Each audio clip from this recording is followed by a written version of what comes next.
My name is Elena, and I am 30 years old. There was a time when I believed in loyalty with a kind of blind devotion. I believed that love meant patience, effort, and understanding. I believed that if you gave your heart to someone, you held on, even when it hurt. I believed that family was sacred. Looking back now, I realize I believed in fairy tales. I was with my husband, Andrew, for 9 years. Almost a decade of shared meals, shared plans, shared dreams. I was the kind of wife who remembered every appointment, who stayed up to help him finish work, who cared about his parents like they were my own. I tried to be soft, supportive, stable. The kind of woman who was always there. Maybe that was my first mistake. Being always there. The decline did not happen overnight. It came in slow, almost gentle shifts. Andrew started coming home later. He would say things like, "Meetings ran long," or "The team needed me." His phone found a permanent place turned face down. Notifications silenced. His hugs became shorter. His kisses distracted. I noticed. Of course I noticed. I just refused to let myself understand. My younger sister, Victoria, had always been the more vivid one between us. If I was steady, she was wildfire. If I was thoughtful, she was reckless. People were drawn to her. Men, especially. She would visit often, always laughing, always talking, always filling the room with her big, dramatic energy. She teased Andrew constantly, calling him too serious, saying I made him too grown up. I used to laugh with her. I thought it was harmless. There were small moments that should have spoken louder to me. Once I walked into the kitchen and saw them laughing together about something I wasn't included in. Her hand brushed his arm. He didn't pull away. They shared a look that was just a second too long. I felt something twist in my chest. But I forced myself to forget it. Because she was my sister. Because he was my husband. Because betrayal was something that happened to other people. One evening, I came home early. I remember the weather. The air was cold, the kind that burns your lungs a little when you breathe in. I remember unlocking the door quietly because I thought Andrew might be asleep. The apartment felt unusually still. No te ve. No music. Just a silence that felt wrong. I walked down the hall toward the bedroom. Our bedroom. I heard voices inside. Soft voices. Intimate voices. His voice sounded warm, almost tender. Warmer than it had sounded with me in months. Then I heard her laugh. A tiny, breathy sound I recognized instantly. Victoria. My hand froze on the doorknob. I did not open it. I stood there listening to the man I loved and the sister I trusted share a softness they had taken away from me. In that moment, something inside me did not break. No. It hardened. Cracked. Reformed. Like glass melting into a blade. I did not scream. I did not cry. I did not confront them. I simply walked away from the door. My mind was already working. Slowly. Carefully. Coldly. Because I realized something very important in that moment. They thought I was naive. They thought I would never see. They thought I would never fight back. They were wrong. They just didn't know it yet.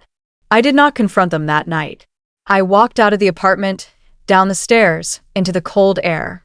I stood outside, staring at the street, letting the wind hit my face.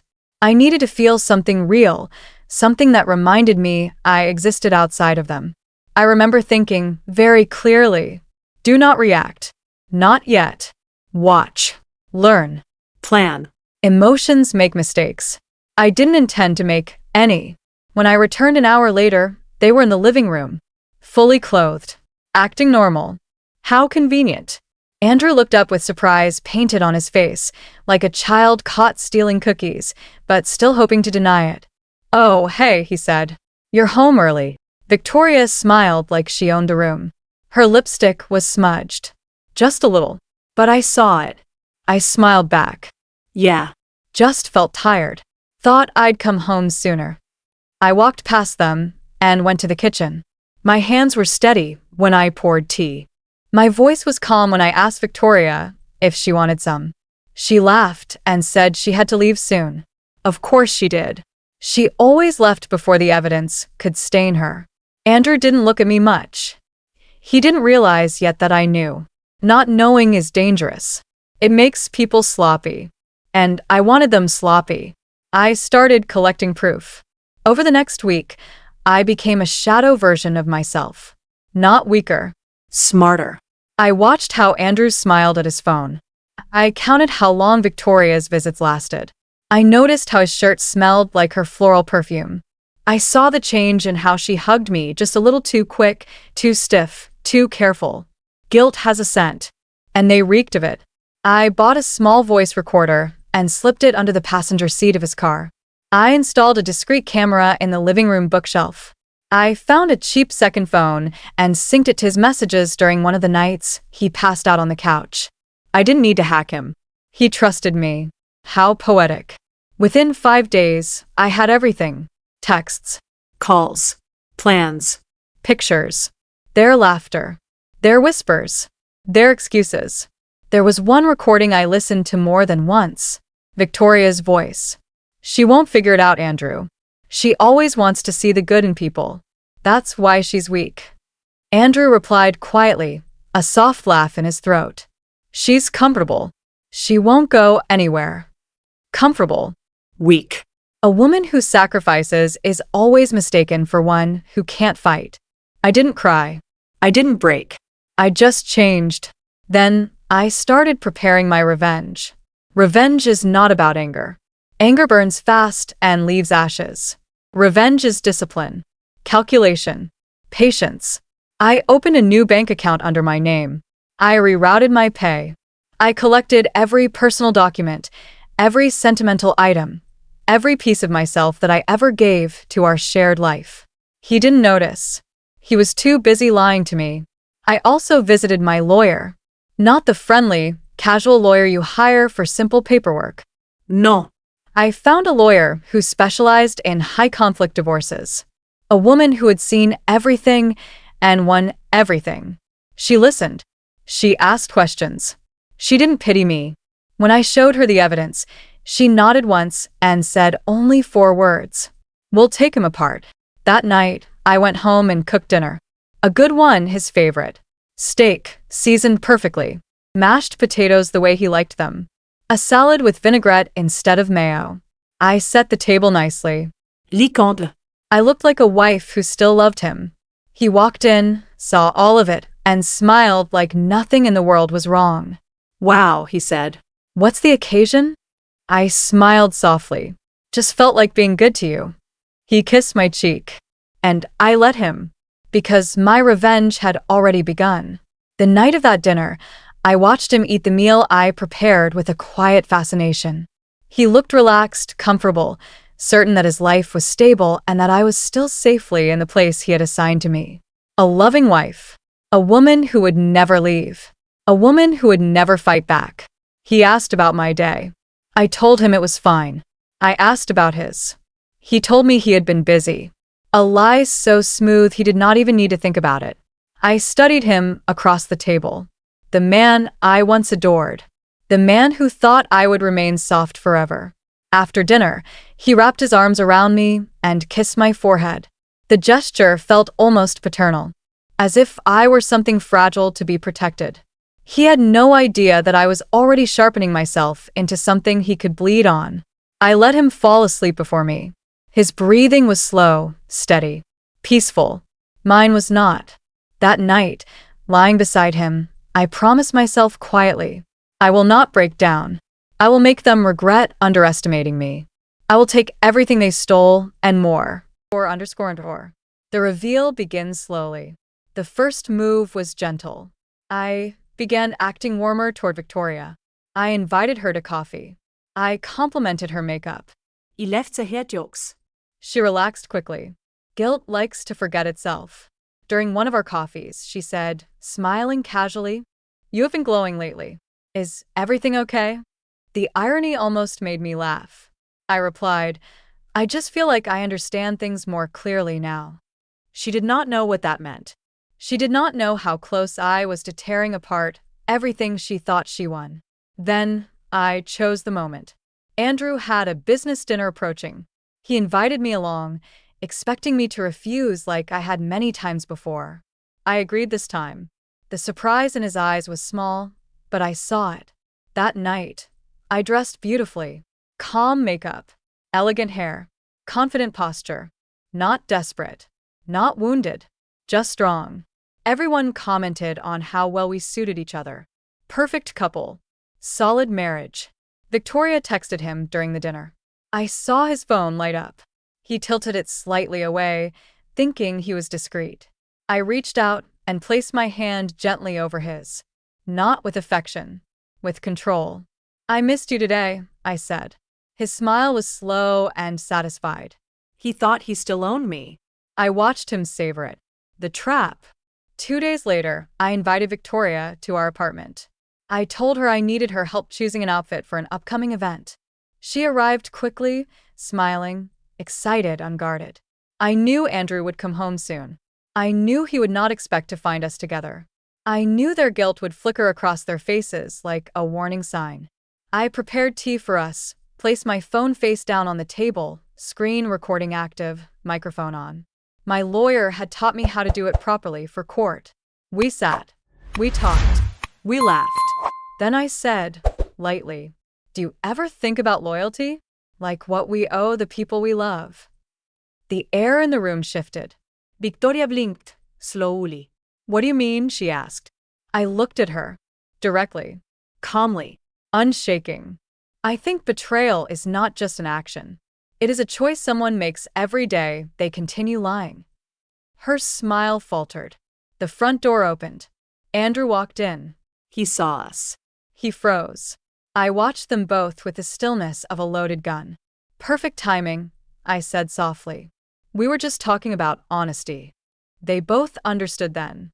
Their faces told me everything. Shock. Fear. Denial forming too slowly to save them. I stood up. I did not raise my voice. I did not cry. I did not beg. I simply said, "I know. Both of you." No one spoke. Victoria looked at Andrew, as if he could rescue her. He looked at me as if I should be understanding. I felt nothing. Not love. Not pain. Only clarity. This was the moment they realized that I was not weak. This was the moment they understood that I had never been comfortable. I had been patient. They expected a scene. They expected a meltdown. They expected noise. I gave them silence. Silence that weighed more than any scream could. After I said the words, "I know. Both of you," the room stayed small and tight around us. Andrew fumbled for something like an excuse. Victoria searched my face for softness. Neither of them found it. I walked to the bookshelf where I had the camera hidden. I touched the spine of a book, and the tiny light blinked back at me. I took my phone from the table and held it up so both of them could see the messages, the photos, the recordings. "I recorded everything," I said. "I recorded your planning. I recorded your laughter. I recorded your promises that turned into lies." Victoria started to cry. The sound cut shallow and sharp. She looked embarrassed, then furious, then small. Her eyes found Andrew and asked him silently for help. He had no answer. "There is no saving this with apologies," I continued. "I already spoke with a lawyer. I have all the proof. I have witnesses, if they are needed. I have documents copied and secured in a place you do not have access to." He swallowed. His throat moved like someone trying to hide a scream. He had thought his secrets would never carry consequences. He had thought comfort would be a shield. They learned why patience can be dangerous when wielded by someone who is deliberate. They learned that a woman who does not react is not broken. She is calculating. I did not want to ruin them for the mere pleasure of it. I wanted justice for the years of lying and the contempt that had grown between us. I wanted to reclaim the life I had poured into a marriage that turned into a stage for their betrayal. My lawyer called the next morning. She had drafted a divorce filing crafted to make Andrew pay attention. It was not cruel. It was precise. It targeted the lies, the hidden expenses, the covert accounts. It documented the betrayal in a way that made hiding impossible. I served papers. He read them with trembling hands. He tried to bargain, to plead. He offered money. He promised to end things with Victoria. He begged for privacy. None of it mattered. Evidence speaks clearly in a courtroom. Truth behaves like a scalpel. The settlement was fierce but fair. I walked away with enough to rebuild my life, without anyone's pity. I took nothing malicious. I took what was mine by right. He lost more than I expected. Victoria's social circles began to distance themselves from her once the gossip took a life of its own.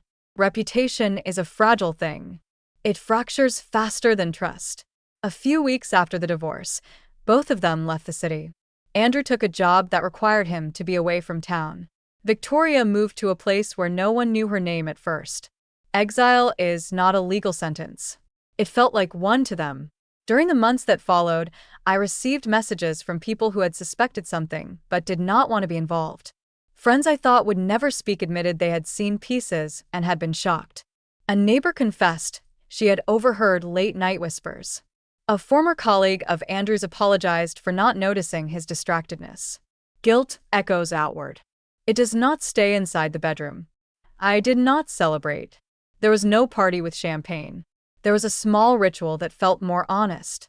I sold our shared apartment and bought a smaller place with big windows. Light matters when you are remaking yourself. Light shows where shadows used to hide. I started going to therapy. This was not for him. It was not for Victoria. It was for the parts of me that learned to give until I vanished. The therapist helped name the things that had been used against me. She taught me how to set boundaries that were not walls. I practiced saying no in the mirror until it felt like a muscle. Work became a refuge. I took on projects that demanded focus and rewarded competence. I traveled alone for the first time in years. I watched cities wake up from hotel windows.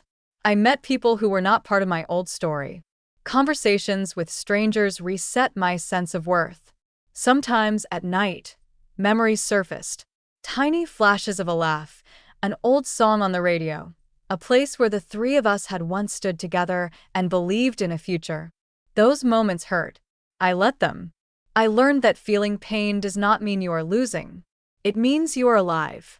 A year later, curiosity pulled me to a cafe I had not visited since the divorce. I sat with my tea and watched a couple at the next table. They smiled at each other without guile. I felt no longing. I felt gratefulness for having been brave enough to leave a false safety. People asked if I regretted the choices that led to the split. Regret is a complicated thing. I regretted the naive faith that blinded me. I did not regret the decision to stand up for myself. Self-respect is a currency that buys you dignity. There was one moment I had not planned or plotted. I ran into Victoria at a small grocery store months after she moved away. She looked older in a soft way that came from settling into oneself late. Her eyes met mine, and the apology there was quiet and clear. "I am sorry," she said. The words were small. The apology was not a ticket to erase what happened. It was, however, a human acknowledgement. I replied with honesty. "I forgive you," I said. "Forgiveness is not for you. It is for me. I cannot let bitterness live inside me." She nodded and left. I did not watch her go. I watched the light through the store window. I watched a life that belonged to me begin to grow again. Aftermath and the lesson. Revenge, in the way people imagine it, is often loud. It features dramatic confrontations and public humiliations. The revenge that matters is the one that restores you. It is the quiet reclaiming of agency. It is the removal of power from those who thought they could take it. I did not want to destroy lives for sport. I wanted to remove myself from a life that had become dishonest. I wanted the truth to be a wall between the past and my future. Evidence helped me do that. Strategy sealed it. This story is not a victory parade. It is a record of how someone who believed in loyalty learned to defend that belief without being naive. I became the kind of woman who keeps her composure and sharpens her words. I became someone who understands that love should not feel like ownership. If there is one thing I would tell anyone who listens, it is this: protect yourself with foresight. Notice what is missing before it is too late. Keep documents, keep receipts, keep your own name on things. Keep a life that would survive if someone else proves untrustworthy. I moved on. I met new friends who did not carry the weight of my past. I met people who were kind in small, consistent ways. Trust returned slowly. It did not come from forgetting. It came from choosing people who earned it. Some nights, I still think of Andrew and Victoria and the ease with which they betrayed me. Those thoughts used to make my hands tremble. Now they remind me that I did not collapse. I rebuilt. This is the final image I will leave you with: a woman with a suitcase, walking toward a train that leads to a place she has never been. The train is not an escape. It is an invitation. The landscape changes. The past remains where it belongs. The future is mine to write. I do not close the door on mercy. I do close the door on being owned.